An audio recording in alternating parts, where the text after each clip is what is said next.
मुझे अपना चेहरा दिखाओ, मेरे पास आओ, मुझे अपना चेहरा दिखाओ।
इंसान हो या जानवर हो या फिर पौधे हो, सब जिंदा चीजें अपने आप हिल सकती हैं।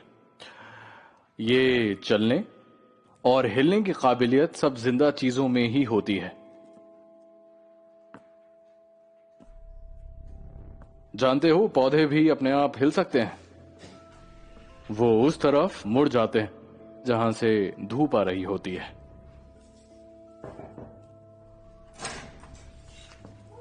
मिस्टर सेलिम, एक मिनट बाहर आएंगे प्लीज?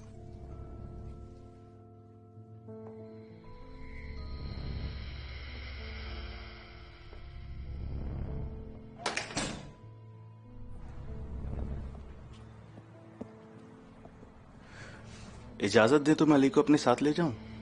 क्या बात है, कोई प्रॉब्लम है? उसकी अम्मी की तबीयत बहुत नाजुक हो गई है, वो बीमार है बहुत। हाँ मालूम है मुझे। इस वक्त कहां पर हैं वो? घर पर ही है।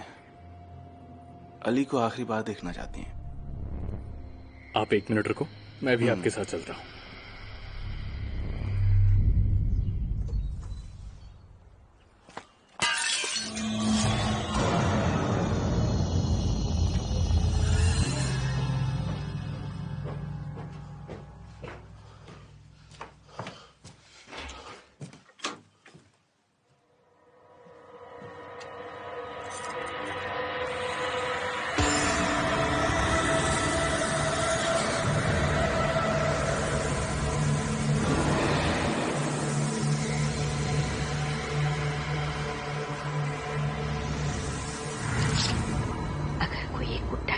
तो उसे उठाना मत, पहले मुझसे आकर बात करना।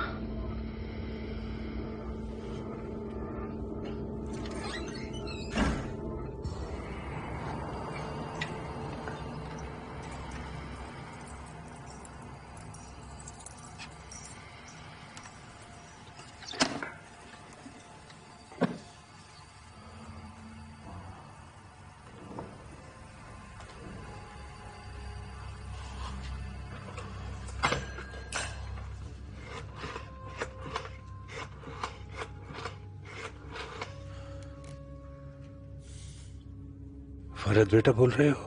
हाँ, मैं मुख्तार अंकल। बिजी तो नहीं हो? हाँ, वो कार लेकर मेरे घर पर आ जाओ। हमें क्लीन क्यों जाना है, लेकिन हाँ, पर किसी को मत बताना कि हम वहां जा रहे हैं, समझे ना? जल्दी आ जाओ, मैं इंतजार कर रहा हूं।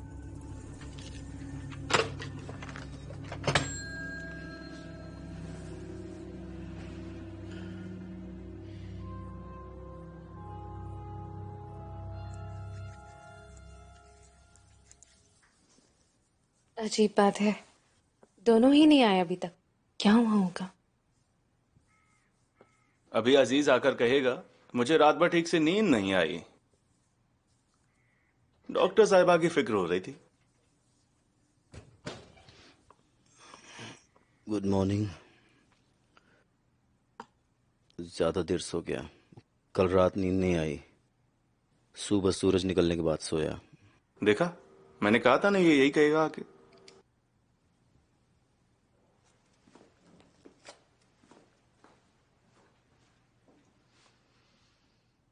दूसरा आपको कॉल करती हूँ।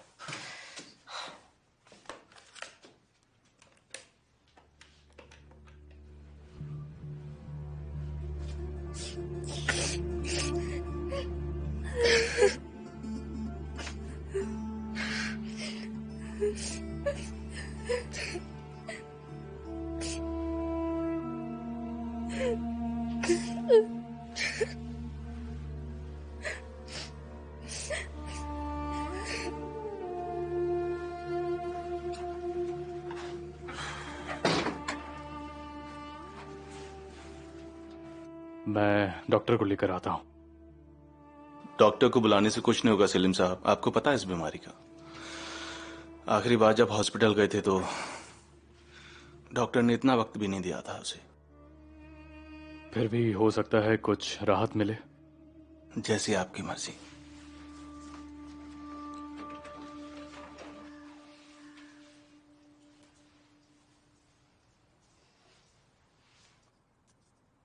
अजीज, अजीज, क्या आप बुसरा के घर जाकर देखेंगे? मैंने फोन किया था, वो फोन नहीं उठा रही है। मुझे बहुत फिक्र हो रही है। 10 मिनट देख लेते हैं, नहीं आई तो मैं चला जाऊंगा। हो सकता है रास्ते में ही हो ना तो।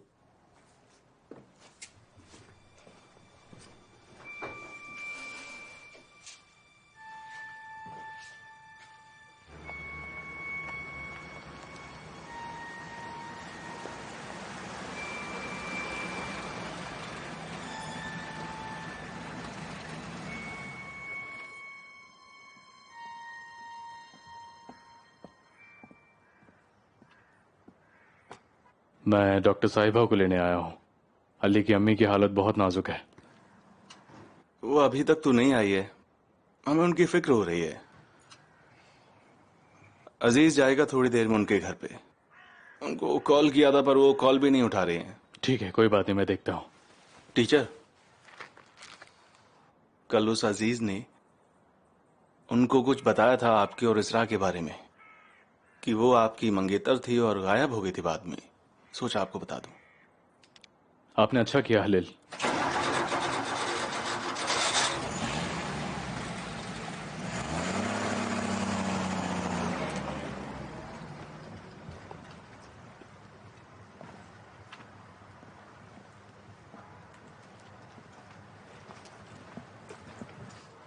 तुम्हें जाने की जरूरत नहीं है, टीचर गए हुए हैं वहां।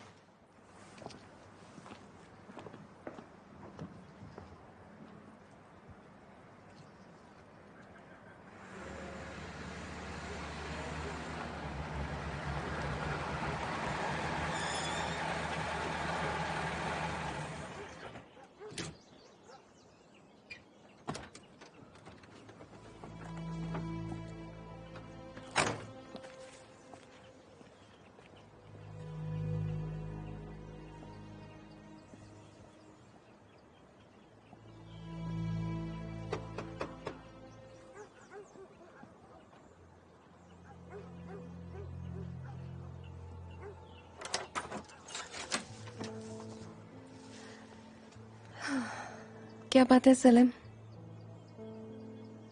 मेरे एक स्टूडेंट की अम्मी की तबीयत बहुत खराब है, बहुत तकलीफ में है। समझ नहीं आ रहा था क्या करूं। तो क्या उन्हें दिक्कत क्या है? कैंसर है। डॉक्टर ने कहा था 2 या 3 महीनों से ज्यादा नहीं जिएगी। शायद उनकी आखिरी सांसें हों, पर बहुत दर्द हो रहा है। मैंने सोचा कि तुम्हें बता देता हूं। पर वहां जाने से पहले हम लोगों को हॉस्पिटल जाना होगा। तुम ठीक हो?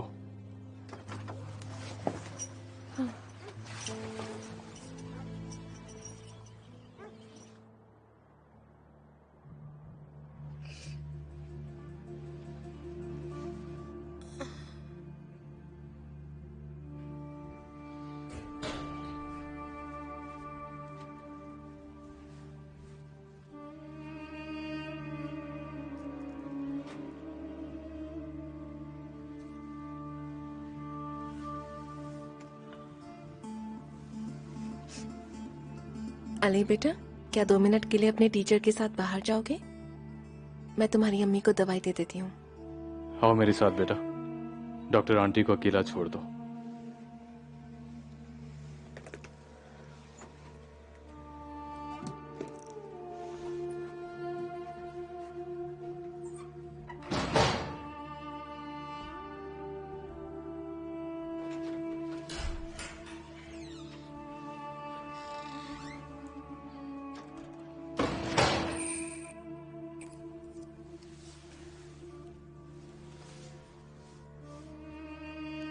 इससे आपके दर्द में आराम आ जाएगा। शुक्रिया।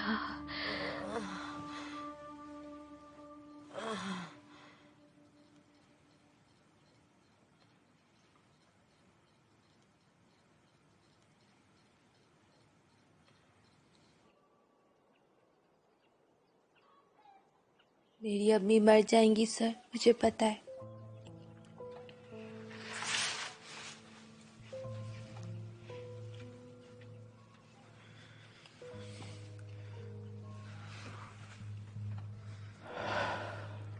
जब मेरी अम्मी गई तो मैं बस 15 साल का था अली। ये बिल्कुल आसान नहीं होता, पर तुम मुझसे ज्यादा हिम्मत वाले हो। उन्हें दर्द से छुटकारा मिल जाता है।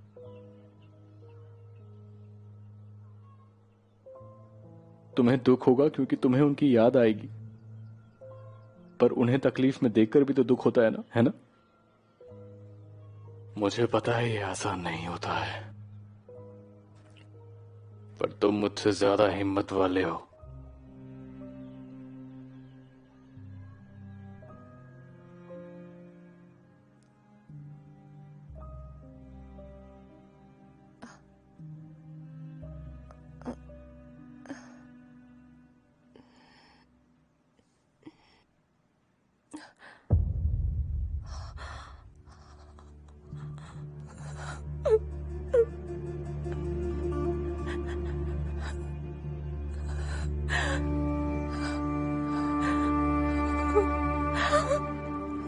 सलीम,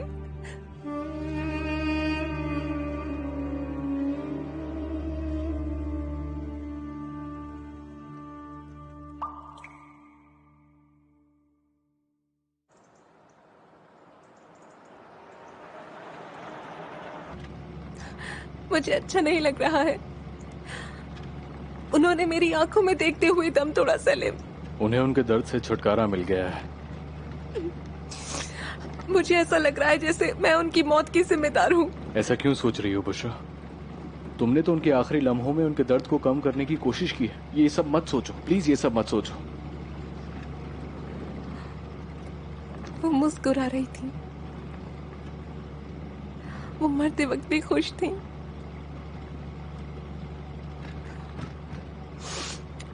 अब पता नहीं उस छोटे से बच्चे अली पर क्या गुजरेगी। हालांकि ये आसान नहीं होता है। हमने भी तो कहीं ना कहीं अपने आप को संभाला है। उम्मीद है कि वो खुद को संभाल लेगा।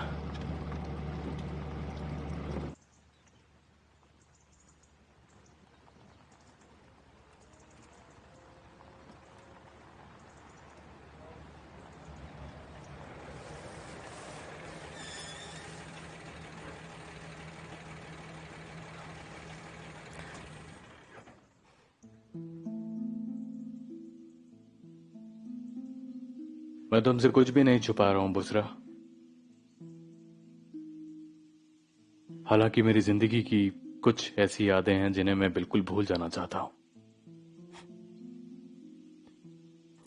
उस रात जब मैंने तुम्हें घर छोड़ा था, मैं तुम्हें बताने तुम्हारे दरवाजे तक आया था। तुम्हें क्या बताऊं, तुम्हें कैसे बताऊं, कुछ समझ नहीं आ रहा था। कुछ भी नहीं। तुम्हें मुझे कुछ भी बताने की जरूरत नहीं है अब। पर मैं तुम्हें बताना चाहता था।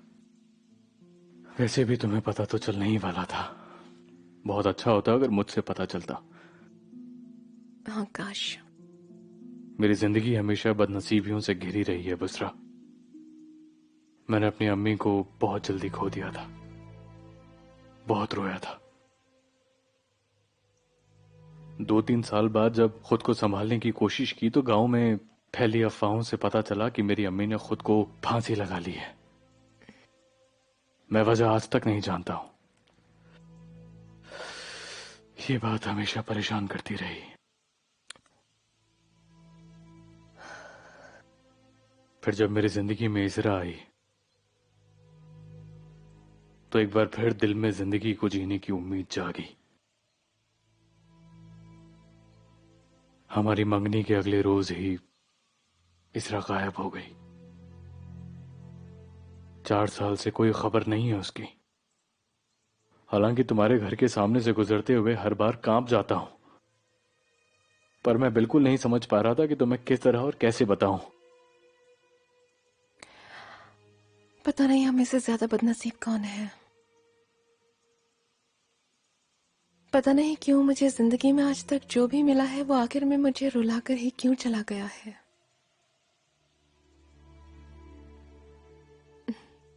मुझे जिंदगी में कभी किसी से प्यार ही नहीं हुआ। अर्दम आए थे मेरी जिंदगी में। मुझे लगा अब सब ठीक हो जाएगा, जिंदगी हमेशा के लिए खुशहाल हो जाएगी। हमने शादी कर ली।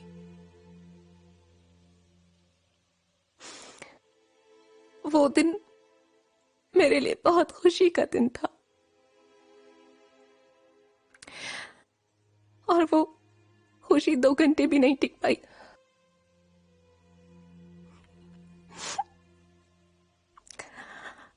अर्दम ने उसी रात खुदकुशी कर ली।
डुमरिया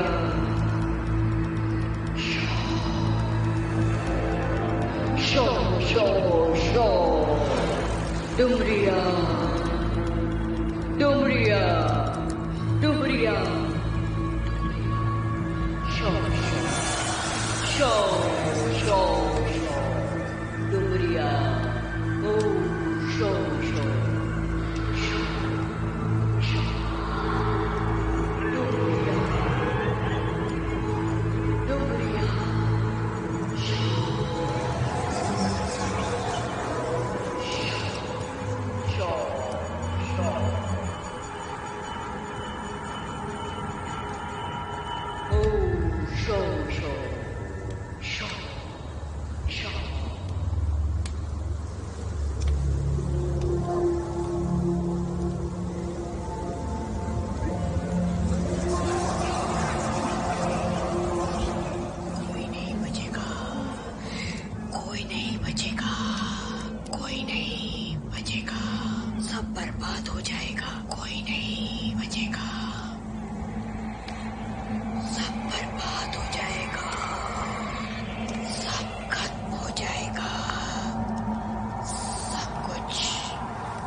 हड्डियां दबा दी थी, लेकिन अब इस बार किसी और से खरीदी थी ना? हाँ, किसी और से खरीदी थी।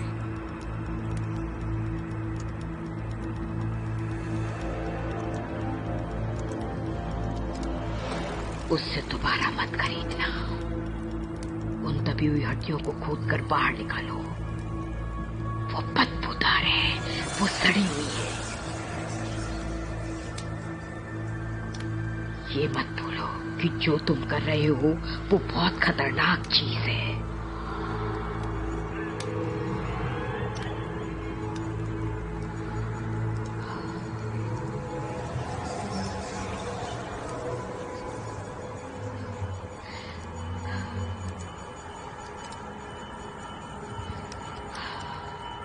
मैं तुमसे 1000 बार कह चुकी हूँ, जो बच्चे तुम्हें दिखाई देते हैं वो तुम्हारे पोते नहीं हैं।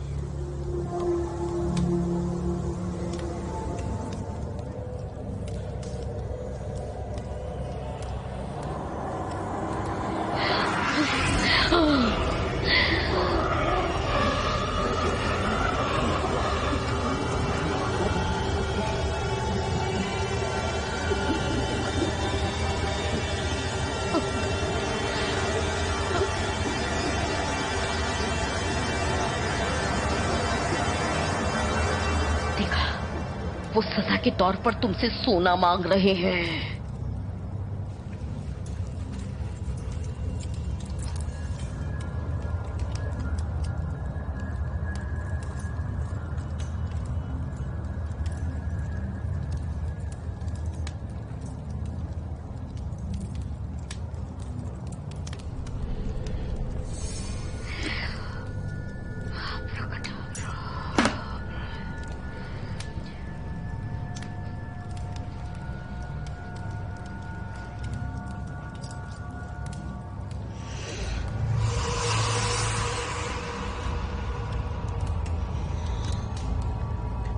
गिनो।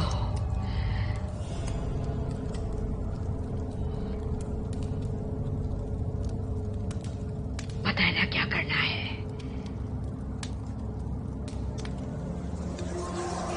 जाओ जाओ जाओ जाओ जाओ जाओ जाओ जाओ जाओ जाओ जाओ जाओ। कल रात गांव वालों ने फव्वारे के पास एक जानवर को देखा। उन्होंने उसका पीछा किया पर वो भाग गया। कहते हैं वो बहुत बड़ा था। इन गांव वालों को ना बात को बहुत बड़ा चढ़ा के बताने की आदत। तुम तक बात पहुंचते पहुंचते सफेद खरगोश काला हाथी बन जाएगा। पता नहीं वो जानवर है या गीदड़ है या फिर कोई और ही चीज है। वो अब कोई राक्षस तो हो नहीं सकता ना, होगा तो आदमी। आपको मेरा जितना मजाक उड़ाना ना उड़ा लीजिए, जब आपके साथ होगा तब पता चलेगा। मेरे साथ बहुत कुछ हो रहा है पर मैं किसी को बता नहीं सकता हूं। उस फव्वारे के पास भी तो कुछ हो सकता था ना। तुम फिर से शुरू हो गए। उन्होंने बताया कि वहां पर कोई कब्र हुआ करती थी। उस दौर के गांव वालों ने खजाना ढूंढने के लिए जमीन को खोदा और उन्हें खजाना मिल गया, पर वो खजाना उन्हें रास नहीं आया। अगले दिन वो सारे गांव वाले उस जमीन में दबे हुए मिले। उनके इर्द गिर्द कोई ताकत थी, उनकी आंखें बाहर निकली थी और फिर उन्होंने उस शैतान को भगाने के लिए 4 काजियों को बुलाया। जानते हैं उन काजियों ने क्या कहा? उन्होंने कहा कि वो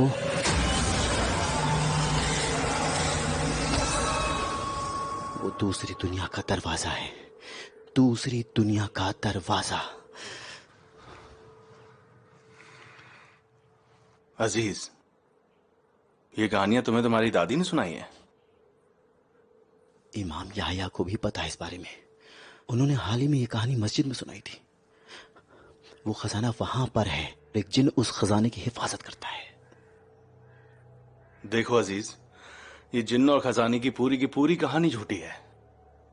पुराने जमाने में गैर मुस्लिम्स अपने खजाने को मुसलमानों से बचाने के लिए उनको ले जाकर सुअर के फार्म्स में दबाते थे और फिर अफवाह फैला देते थे कि जिन्न उसकी हिफाजत कर रहा है।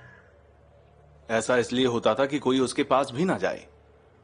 मेरी बात मानो तुम, ये सारी की सारी कहानियां झूठी हैं। आप तो कहेंगे ही क्योंकि आप मानते नहीं ना ये सब। और ये सब बकवास बातें तुमने डॉक्टर साहिबा को भी बता दी। वो सोचेंगे यहाँ काम करने वाले सबके सब पागल हैं। अब कुछ पूछेंगी भी तो नहीं बताऊंगा उन्हें, पर उनके साथ भी कुछ अजीब हो रहा है आजकल। अपनी ये बकवास किस्म की बातें बंद करो अजीज, कुछ अजीब ही हो रहा है।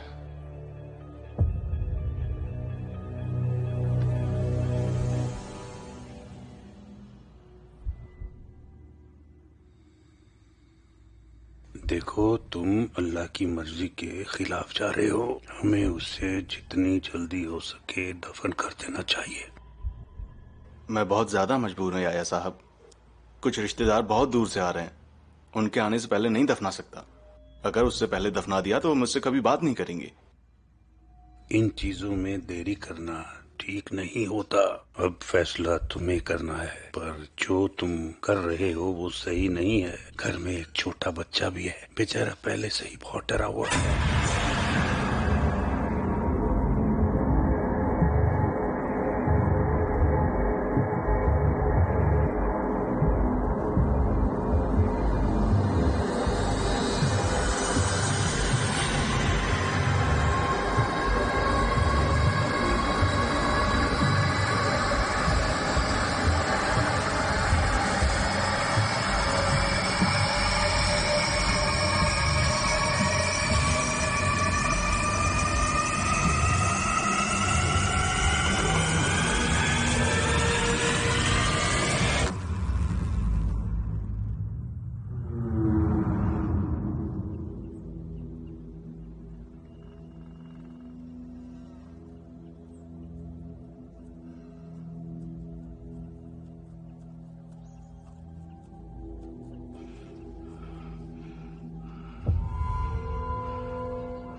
मेरे घर डिनर पर आइए ना, मेरी फैमिली से भी मिल लीजिएगा। वो आपसे मिलने के लिए बेकरार हैं। मैं आ जाऊंगी, पर आज नहीं प्लीज। मैं नहीं चाहती कि वो मुझे इस हाल में देखें।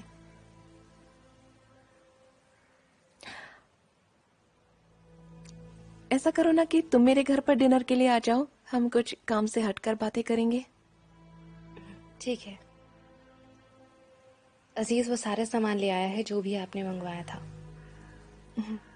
तो अंदर चलते हैं आप।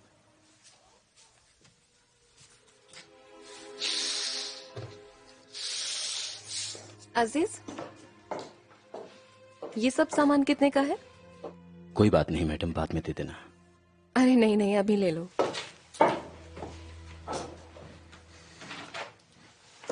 बताओ ना कितने का हुआ सब? 28 लायराज।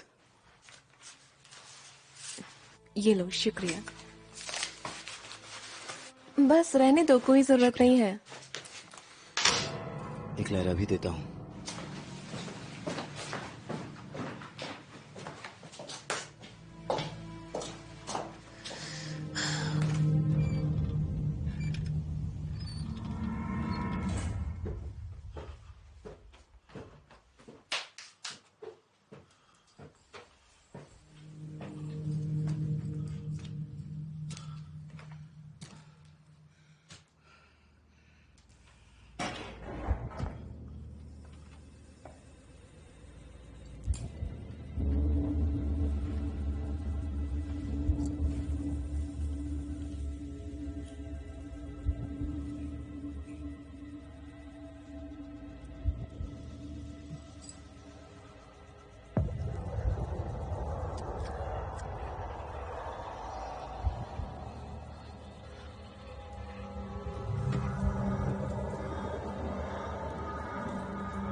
मुझे सलीम की इस खूबी के बारे में बिल्कुल पता नहीं था। तुम्हें कैसे पता चला इस सलीम ने रखे हैं?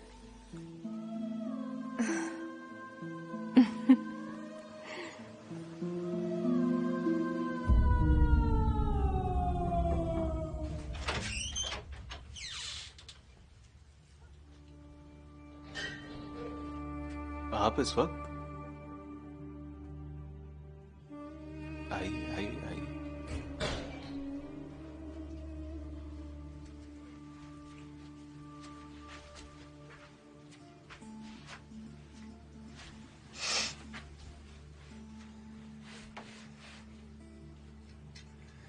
बहुत अफसोस हुआ। मुझे अली की फिक्र है। वो अंदर है, मिल लीजिए।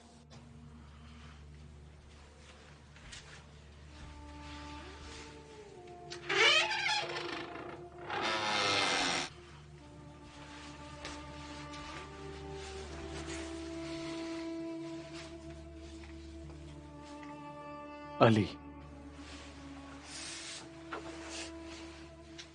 ये तुमने क्या बनाया है अली? चलो आओ बाहर चलते हैं।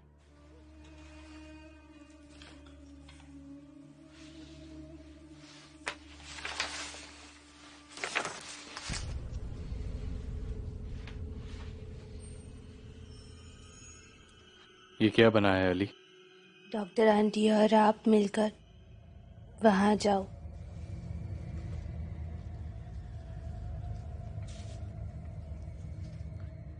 अकेले रहना है मुझे।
मुझे हलील अच्छे लगे।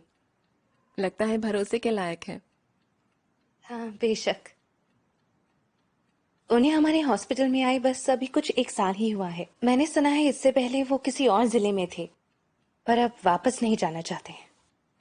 पर ऐसा क्यों?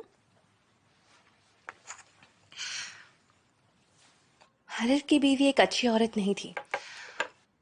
हलिल ने उसे उनके घर में अपने कजन के साथ पकड़ा था। लोगों ने रोक लिया, वरना उस दिन कत्ल हो जाता। तो उन्होंने उससे तलाक क्यों नहीं लिया? हाँ, कुछ 1 साल पहले ही ले लिया था, पर उस औरत ने तो गांव में ये अफवाह फैला दी थी कि हलिल की उसके कजन के साथ कोई चक्कर चल रहा है। क्या बात कर रही हो? हलिल तो ये सुनकर पागल हो गए थे। वो तो अच्छा हुआ उस औरत को उसके भाई दूसरे गांव लेकर चले गए। तो यह है कहानी। जब हलिल गांव में आए थे तो बहुत उदास रहा करते थे। उनकी उदासी को दूर करते करते मैं उनके करीब कब आ गई पता ही नहीं चला।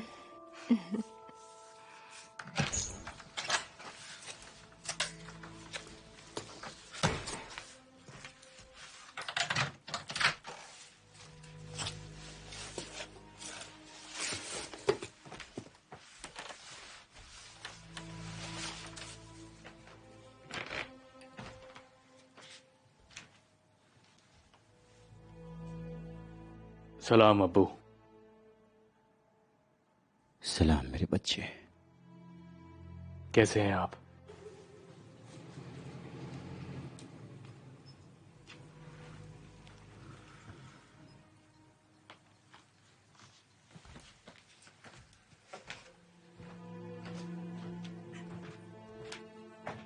देखिए, अब आप ही बताइए इसमें उनका क्या कसूर है? अब्बा है कि समझते ही नहीं।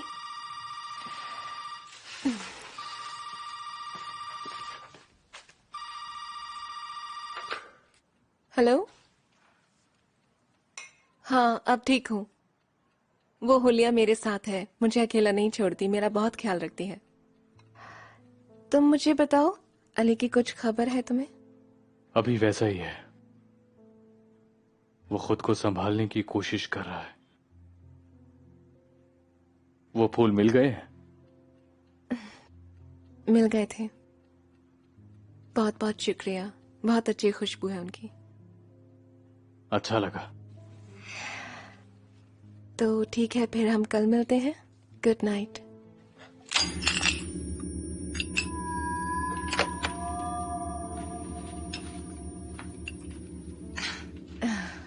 मैं आपका भविष्य बताना चाह रही थी, लेकिन कब ही टूट गया।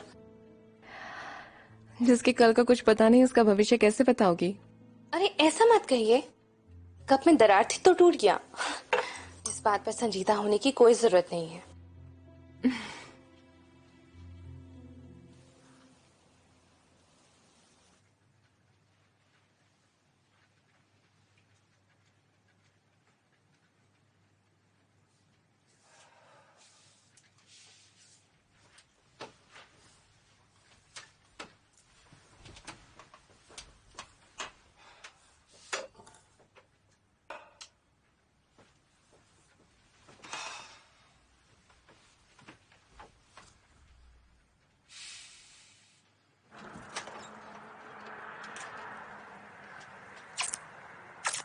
कल मिलते हैं। ठीक है।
अली,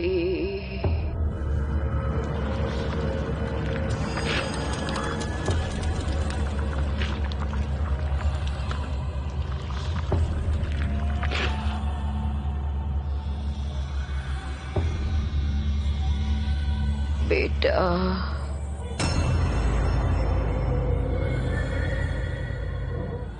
अली।